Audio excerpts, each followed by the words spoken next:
Assalamualaikum warahmatullahi wabarakatuh. Kembali lagi bersama saya. Nah, sekarang kita bahas tentang asynchronous request ya, teman-teman ya. Kita tahu yang namanya single page app ya, atau SPA ya. Itu dia jadi tren di masa kini dalam pengembangan website. Tapi kamu tahu nggak sih bagaimana konsep yang diterapkan untuk menampilkan data yang dinamis pada SPA? Secara tradisional website dan dirender disiapkan. Server membuat mengembalikan HTML yang siap dikirim pada klien, sehingga klien atau browser di sini ya, kliennya hanya bertugas untuk menerjemahkan HTML dan menampilkannya pada jendela browser. Jadi terdapat interaksi pada jendela browser. Misalnya katakanlah ya, kita nambahkan data pada form input.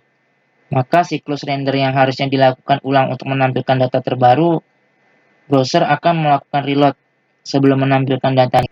Nah, ini konsep ini nih digunakan sehingga tahun 2000-an ya.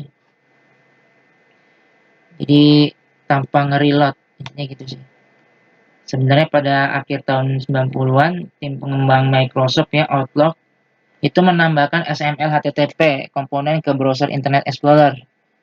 Terus dia membangun juga Outlook Mail Client dalam versi web. Nah, fitur yang kemudian diadaptasi ini itu yang dikembangkan untuk SPA ini adalah fitur tadi nih yang ada di Microsoft Outlook ya. Namanya XML HTTP request atau SHR ya.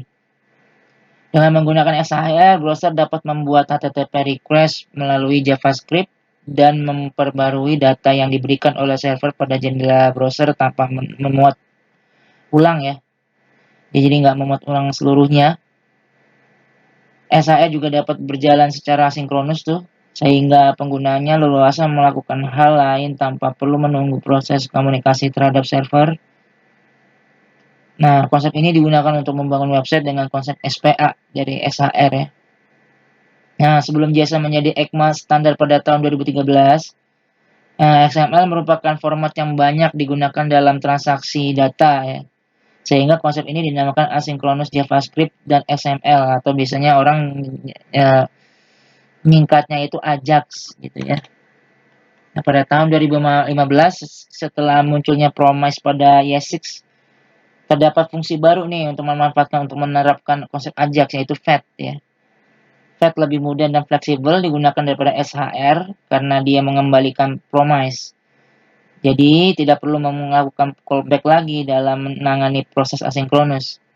Nah, saat ini JSON menjadi format yang banyak digunakan dalam melakukan transaksi data menggantikan XML ya. Sehingga pada saat ini nih kita akan mempelajari bagaimana AJAX dan JSON dan bagaimana AJAX ini menggunakan SHR dan FAT. Ketika menggunakan konsep AJAX, artinya kita membuat suatu HTTP request ya, HTTP request.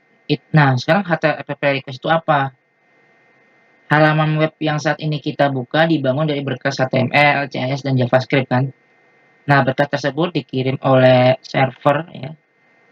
Server bisa server apa? www.istar.indonesia.com ya, melalui internet dan ditampilkan oleh browser. Pada internet terdapat banyak sekali sumber informasi dan server yang tersedia yang dapat diakses. Untuk mendapatkan informasi yang tepat dari internet, kita juga perlu memintanya pada server yang tepat ya. Contoh ketika kita ingin mengakses website iStar, itu berarti kita meminta request, ya, kita pinta request nih, ini klien nih kita ya, pinta request melalui browser tetap ya, pada server yang beralamatkan ke www.istarindonesia.com.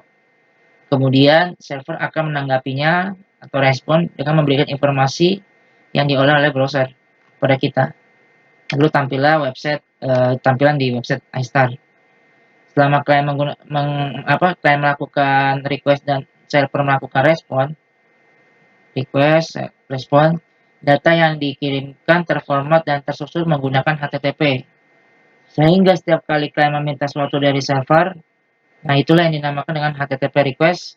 Dan ketika server nih, jadi klien meminta sesuatu pada server nih HTTP request, dan sebaliknya ketika server menanggapi permintaan dari klien, itu namanya HTTP respon.